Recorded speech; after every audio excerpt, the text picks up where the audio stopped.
What up, though? I am Fontaine the Titan, and really excited about this video because we about to get into the Laws of Tehuti, the 7 Hermetic Principles. And what I have here, have the book, the Kybalion, the Hermetic Philosophy by 3 initiates.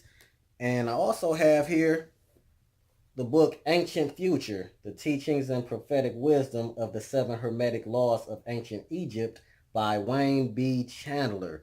So both of these books are dope because if you went to getting into higher levels, getting a higher understanding, I would say this is where you start from, and as I continue to get my knowledge up, understanding and wisdom going on, this is what I use. So getting into the Kabalion, what you got to understand is that this is what they would consider occult knowledge, right? And when people hear the word occult, they get all afraid, like, oh no, occult, that's the devil. I don't want to mess around with that. Get that away. Ah! Right? They have no idea. Go get a dictionary, look up the word occult. Occult, OCCULT, which means nothing but hidden. So when I say occult knowledge, this is just the hidden knowledge, not the cult that got you drinking the Kool-Aid and going to kill yourself and all of that stuff. Not that cult. Occult, right? Occult knowledge, the hidden knowledge that you wonder why they don't teach certain things in school. This is the type of stuff they would never teach you in school, because all school for is to have you programmed in a certain way. This is the stuff that takes you above that mind control, that mental slavery programming that they have for you already pre-programmed to install and plug you in. This unplugs that. This gets you boop right up on out of there into higher levels of everything about you, your whole existence. So I'm gonna read a little bit here, right? And then we're gonna get into the principles, okay? So this says for the Kabalion in the introduction of it. This is the last sentence of the introduction, which I'm reading to you. It says, in this little work, we have endeavored to give you an idea of the fundamental teachings of the Kabalion, striving to give you the working principles, leaving you to apply them yourselves rather than attempting to work out the teachings in detail. If you are a true student, you will be able to work out and apply these principles. If not, then you must develop yourself into one. For otherwise, the Hermetic teachings will be as words to you. Right? So that's the whole thing. You don't just read this to say, I read it. You read this to get an understanding. You go back and read it again, right? You don't understand it, you go back, live a little bit more life, come back, read it again. Then you go back, read it again. And then you keep on getting levels of understanding and higher, and you practice these principles. The goal is to be a master of these principles, the master of these laws. And then you will elevate yourselves higher and higher. Because when I tell y'all that I be at peace, this is part of the reason that I'm at peace as well, because I'm learning this type of stuff to give me an understanding of how the world works, how people work, and a whole different type of mindset going into every situation, because I understand that I'm the master of my own mind. So let's get into the 7 Hermetic Principles, which they call the Hermetic Principles in Greece, okay?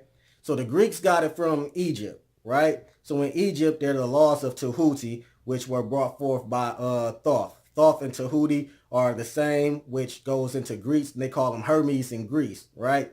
But it's all the same guy. It's all the same information. It's just they changed the name, right? So don't worry about what the name is particularly. You can go back and do research on who all these characters or deities or whatever you want to call them, exactly who they are. But it's the same thing, and this is the principles about it. So the first principle or law is the law of mentalism, okay?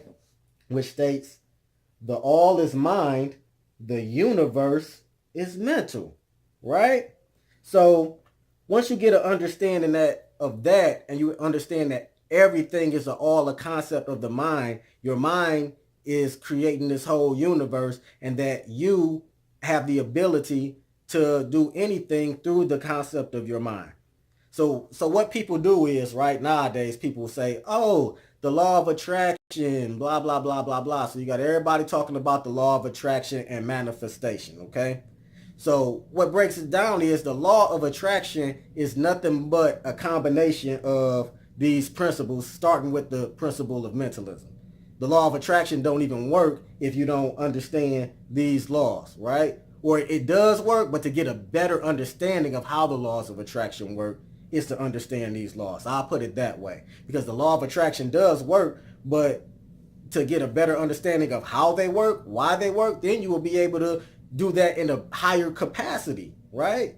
So when you get into this, you will understand why they use the law of attraction and they got the book The Secret and all of that stuff. You will understand why they're promoting it that way, because that's just another way of giving you these principles without actually giving them to you, okay?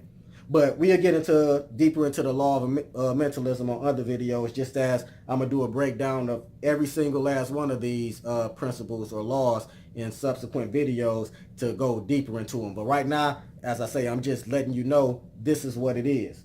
So number 2, the second law or second principle is the law of correspondence, which states, as above, so below, as below, so above.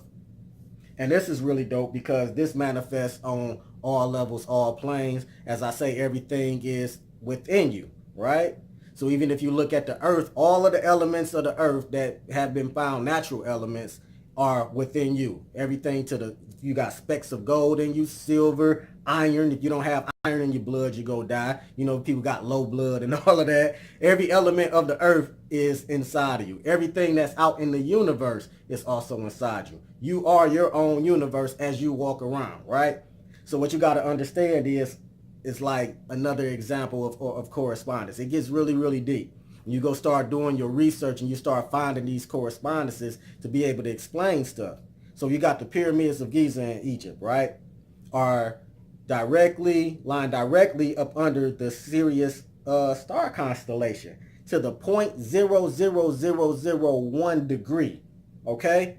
Even modern scientists be like, I don't know how in the world they did that. How did they pull that off when they were supposed to be primitive and all of that? You know how they kick it to you like, oh, they so primitive and all of that, and they didn't have no technology and it was built by slaves. Nah, they got a whole explanation of how the pyramids and all of that was built in the Emerald Tablets, okay? So you go look up the Emerald Tablets, research that. They got a whole explanation. Whether you want to believe it or not, that's up to you. But at least it's an explanation on what's going on and how things go from an ancient point of view. And I could say allegedly this or allegedly that, because everything can't be considered as fact, but you got to look into things for yourself, get your own understanding. And that's what this is all about. But to continue, the pyramids of Giza line up with the Sirius star constellation, which also line up with your pineal gland, hypothalamus gland, and pituitary gland that's in your head. So these three line up with the pyramids, which those three pyramids line up with the cosmos. As above, so below. As below, so above. Everything that's within you is on the outside of you. And we go get into more understanding on that as we move forward in other videos. But it's really, really dope when you start figuring it out. And that's how you learn how to really manifest stuff as well. Number 3, the law of vibration. All right? The law of vibration states nothing rests, everything moves, everything vibrates. So when you get into this principle, what you got to understand is we are all moving, and we look at stuff as is moving because we see it moving. But even the things that are not moving are still moving, right? They're still vibrating, right? The table that you put your coffee mug on, the bed that you go to sleep on, you park your car, you think it's not moving. Oh, it's still moving. Moving. But you can't see it. See, the whole concept is things vibrate so fast that they appear to be still, and things vibrate so slow that they appear to be still, but they're still moving. And even if you look into modern science got what they call string theory, and they then took everything and broke it down to the smallest aspect that they can find, and they said that what they found is everything is little bitty strings with nothing but empty space around it, and the strings are just vibrating at a high rate. So everything around you is basically moving. But if you understand that, when people say vibrate on a higher level, then now you got to understand that there's different levels of vibration. So when you get into these different levels of vibration, then you can be able to get into a whole bunch of other type of stuff. But we'll get into that when we break down the law of vibration in another video. Moving on to the law of polarity, which states everything is dual. Everything has poles. Everything has its pair of opposites, right? So you start to get an idea of what's going on when you start looking at things that don't seem to go together, right? People be like hate and love are opposites, but they're actually the same thing. And when I mean to say the same thing, I say they're the same energy, right? So you can turn hate into love. You can turn love into hate, right? Another example is, to break it down simpler, hot and cold, right? You got stuff that's so hot, you got a person be like, oh, okay, it's hot in here. You got a person that's cold. They be like, it's cold in here. Well, all we talking about is degrees. These same two people could feel two different temperatures based on how they feel like they feel, right? So you got stuff that gets so hot that it feels like, you get stuff that's so cold that it could feel like it's hot. You could burn yourself off of something cold. It's like crazy when you really get down to the science of it, right? Another example is light and darkness. So we look at darkness and we equate darkness to black, right? You see something that's black, you got to understand that that's just a culmination of all the colors put together, okay? You got all the colors put together, that makes black. Then you got light, which we associate light with white, which all that is all the colors put together going in the opposite direction. So light and dark are actually the same thing, just two different sides of the spectrum. So when you start understanding that everything is on its own plane and has its polar opposites, but they basically are the same thing on both ends, then you can start really having an understanding of how to be unpolarized out here and not be arguing with folks and all of that. But we're going to get into the law of polarity, like I say, in the future. Next one is the law of rhythm, which states everything flows out and in, everything has its tides, all things rise and fall. So this is really, really, really powerful, because a lot of people, even people who study this, don't really get the principle of rhythm. They like, what is the principle of rhythm all about? But once you start realizing, like, even in your everyday things that you do everything to a rhythm. And whose beat of the drum are you going to, right? So you got society that'll tell you, like I say, go to school, go to college, get a job, retire, die. That's the rhythm of life that they got us on. So we got to figure out a way to get past these rhythms that they got us on. Wake up at 9, go to work till 5, get home, get the kids. These is all rhythms. And even the way that you think, that's where it goes even really deeper, because changing the rhythm of how you think is what's the most powerful thing. And we go get into that in future videos, of course.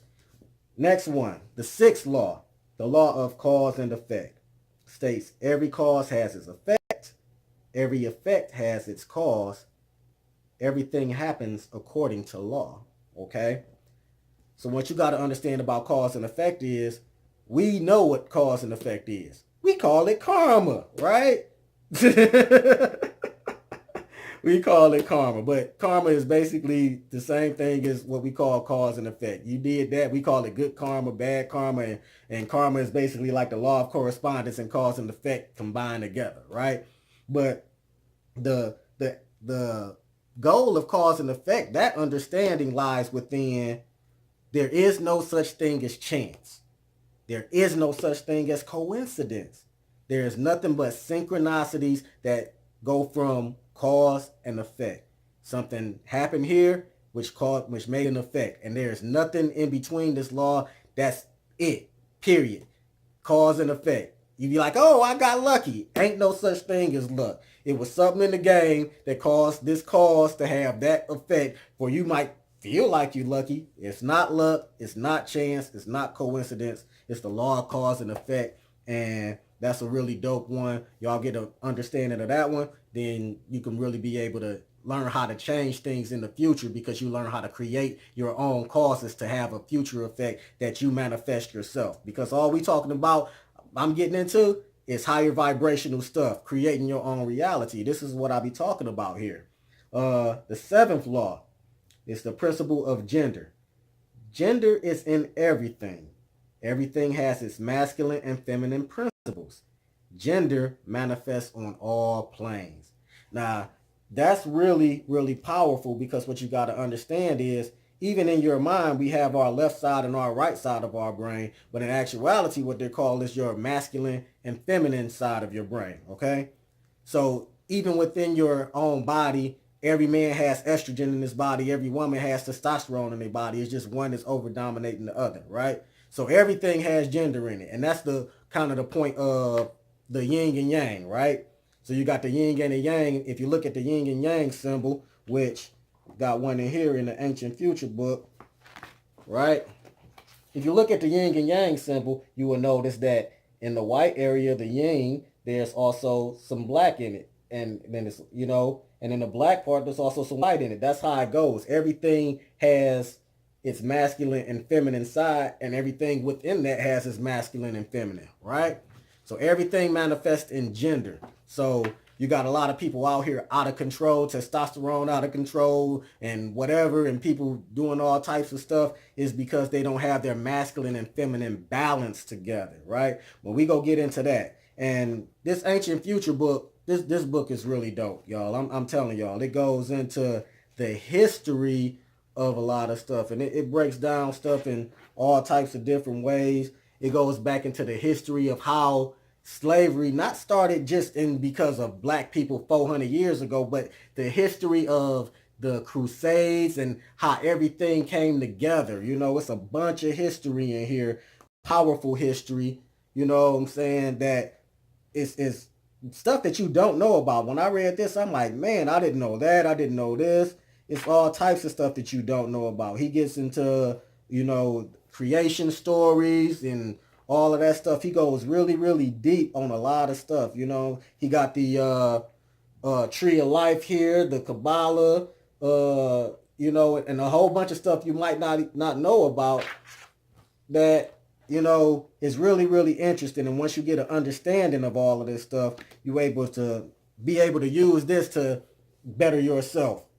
Because at the end of the day, it's all about you and your own personal light, okay? I'm on my own journey, getting my light together, getting my personal light together. And these two books right here, boom. Hey, I recommend these for your own study. If you don't know about them, go get them, get some understanding. And don't read them, think you go read it one time and be like, oh, I got it. These are principles and laws set for you to master. This is something that you're not going to read in one day and say, oh, I got it. You go read it one time, and you go come back, get some more understanding, come back, read it again, get some more understanding, go out, live life a little bit, come back, read it again, get some more understanding, and you practice these to try to get yourself to a higher level to master these things.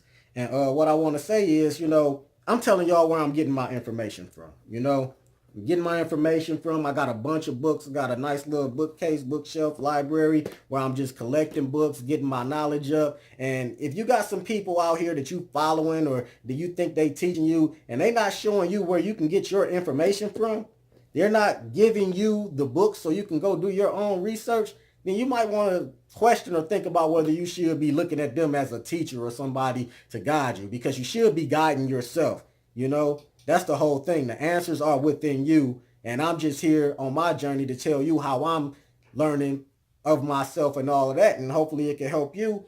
But at the end of the day, it's up to you to figure it out for yourself. And ain't no Martin Luther Kings, Malcolm X's, and all of that. Who you depending on? Al Sharpton?